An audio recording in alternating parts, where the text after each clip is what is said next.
வணக்கம் அன்பார்ந்த நேயர்களே, இந்த நிகழ்ச்சியின் வழி உங்களை எல்லாம் சந்திப்பதிலே மிக்க மகிழ்ச்சி அடைகின்றேன். இன்றைக்கு மனிதனுக்கும் ரத்தினங்களுக்கும் என்ன தொடர்பு, அறிவியல் ரீதியாக, ஆன்மீக ரீதியாக, கிரகங்களின் சுழற்சி ரீதியாக என்ன தொடர்பு அப்படின்றத நம்ம பார்க்க இருக்கின்றோம்.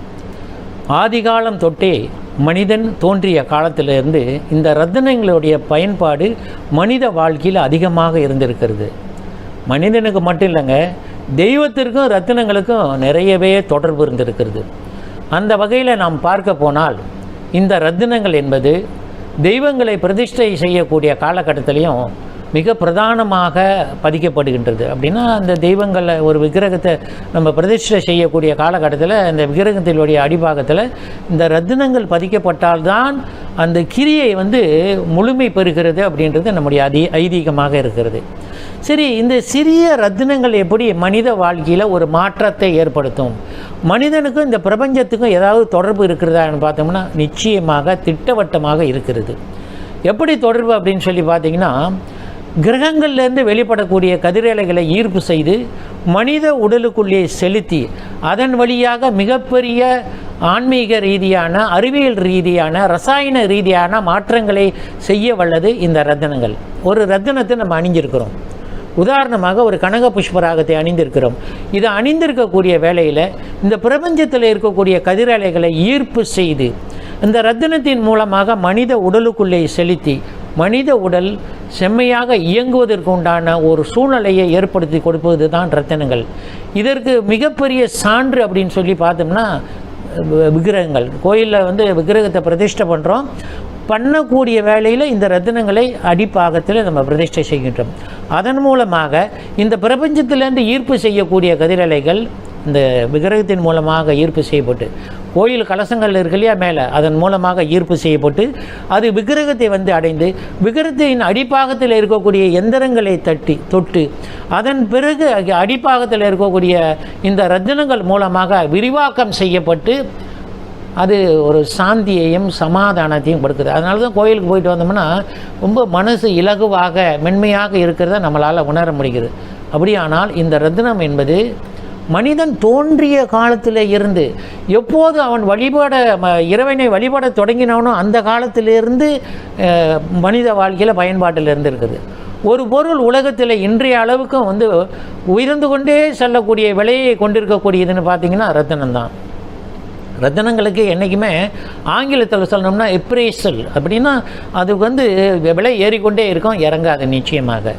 ஆனால் இப்போ இருக்கக்கூடிய காலகட்டத்தில் இந்த ரத்தினங்களுடைய பயன்பாடு மனித வாழ்க்கையில் எப்படி இருக்கிறது அப்படின்னு சொல்லி பார்த்தீங்கன்னா, இப்போது மனிதன் கொஞ்சம் நாகரிகம் அடைந்ததுனால அதிகமாக பயன்படுத்த ஆரம்பித்திருக்கிறார்கள். இதற்கு முன்னால் யார் பயன்படுத்தினார்கள்?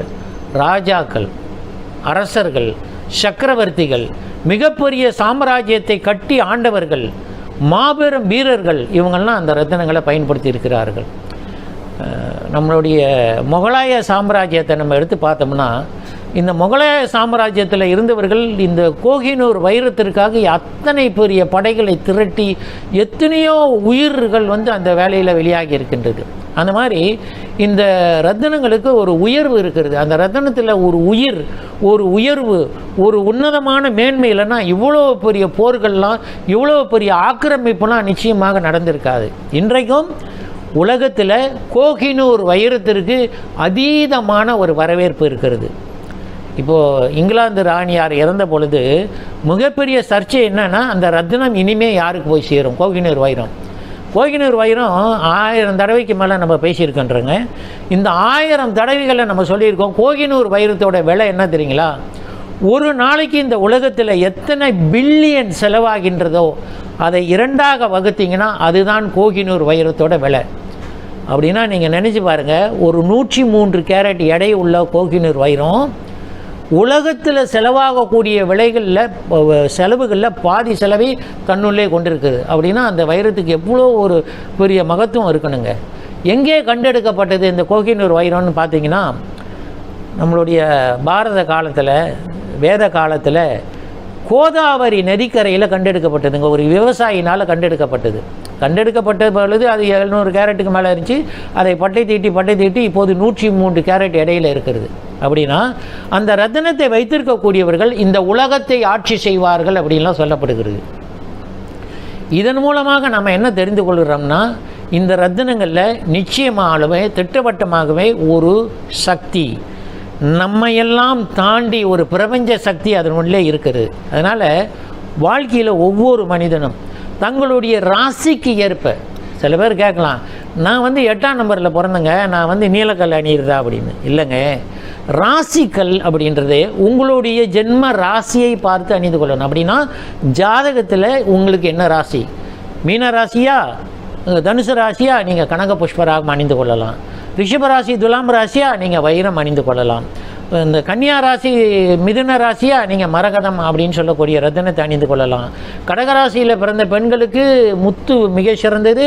எல்லாவற்றையும் விட மிக சிறந்தது கடகராசிக்காரர்களுக்கு, இந்த மேஷ ராசிக்காரர்களுக்கு, விருச்சிக ராசிக்காரர்களும் கனக புஷ்பராகம். ஏன்னா இந்த கனக புஷ்பராகம்ன்றது ஒரு தெய்வ ரத்தினங்க. மனித உடம்பில் மனிதனுக்கு தேவையான அனைத்து வகையான தன்மைகளையும் ஒருங்கே கொடுக்கக்கூடியது இந்த கனக புஷ்பராகம். அதனால் நிறைய ராசியினர்களுக்கு இந்த கனக புஷ்பராகம் அணியக்கூடிய ஒரு சந்தர்ப்பத்தை நிச்சயமாக கொடுக்கும். ஆனால் இந்த ரிஷபராசி துலாம் ராசிக்காரங்களுக்கெல்லாம் அவங்களாம் ரொம்ப பாக்கியம் செய்தவர்கள். பிறப்பிலேயே அவங்களுக்கு வைரத்தை அணியக்கூடிய ஒரு பாக்கியம் இருக்கிறது. அதே போல் சிம்ம ராசியில் பிறந்தவங்களுக்கு சக்கரவர்த்திகள் அணியக்கூடிய மாணிக்கத்தை அணியக்கூடிய ஒரு பாக்கியம் இருக்கிறது. அதனால் நாம வாழக்கூடிய இந்த காலகட்டத்தில், வசதிகள் வாய்ப்புகள்லாம் இருக்கக்கூடிய இந்த காலகட்டத்தில் நமக்கு ஒரு சந்தர்ப்பம் இருந்துச்சுன்னா ஜாதகத்தை பார்த்து உங்களுடைய ராசிக்கு எது சிறப்பாக இருக்கும் அப்படின்றத பார்த்து ரத்தினங்களை தேர்வு செய்து அணிந்து கொள்வது மிக சிறந்த பலனை கொடுக்கும். ஆன்மீக ரீதியாக, அறிவியல் ரீதியாக, மனிதனுடைய உணர்வு பூர்வமான சில விஷயங்களை அந்த ரத்தினங்கள் கொண்டிருக்கிறது. தவறாமல் அணியுங்கள். நிச்சயமாக உங்கள் வாழ்க்கையில் சில மாற்றங்களை நீங்கள் எதிர்பார்க்கலாம். நன்றி.